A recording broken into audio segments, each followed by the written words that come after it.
বাবা আদম মসজিদ বাংলাদেশের মুন্সিগঞ্জ জেলায় অবস্থিত একটি প্রাচীন মসজিদ, যা 1483 সালে নির্মিত।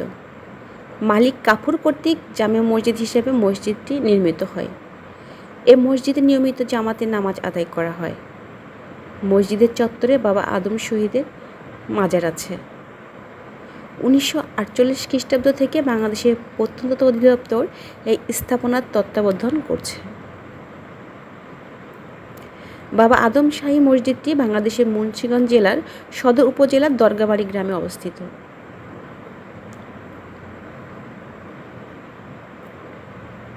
এই মসজিদের ছাদে 6টি গম্বুজ রয়েছে। উত্তর দক্ষিণে বিস্তারিত ভিত্তি এলাকা দৈর্ঘ্যে 43 ফুট এবং প্রস্থে 36 ফুট। এর দেয়াল ইটে নির্মিত, যা প্রায় 4 ফুট প্রশস্ত।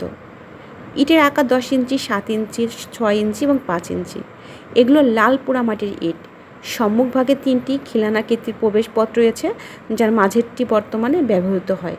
অন্তর্ভাগে পশ্চিম দেয়ালে 3টি মেহরাব রয়েছে, আর পূর্ব দেয়ালে রয়েছে আরবি লিপিতে উৎকীর্ণ একটি শিলাফলক।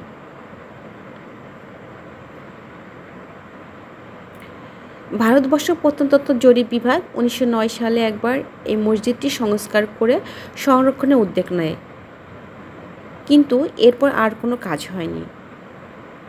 1991 সালে লোহার সীমানায় বেড়া দেয় বাংলাদেশ প্রত্নতত্ত্ব অধিদপ্তর। দেখতে পাচ্ছেন লোহার বেড়াগুলি, যার জন্য একটু সংরক্ষিত আছে এলাকাটি।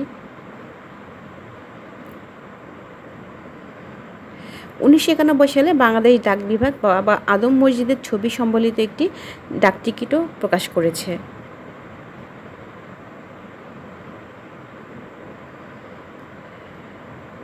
আপনারা যারা ঐতিহাসিক স্থান দেখতে খুব ভালোবাসেন, মুন্সিগঞ্জ জেলায় আসলে বেশ আপনারা কয়েকটি জিনিস দেখতে পারবেন। ঈদগাহ দুর্গ দেখতে পারবেন, এই মসজিদটি দেখতে পারবেন, এবং অতীশ দীপঙ্করের যে বাস্তুভিটিটা আছে ওটাও দেখতে পারবেন। মানে সব কিছু মিলায়ে মুন্সিগঞ্জ জেলাটি বেশ সুন্দর, এবং বাবা আদম মসজিদটি অনেক ভালো লেগেছে। আপনারা এসে ঘুরে যাবেন।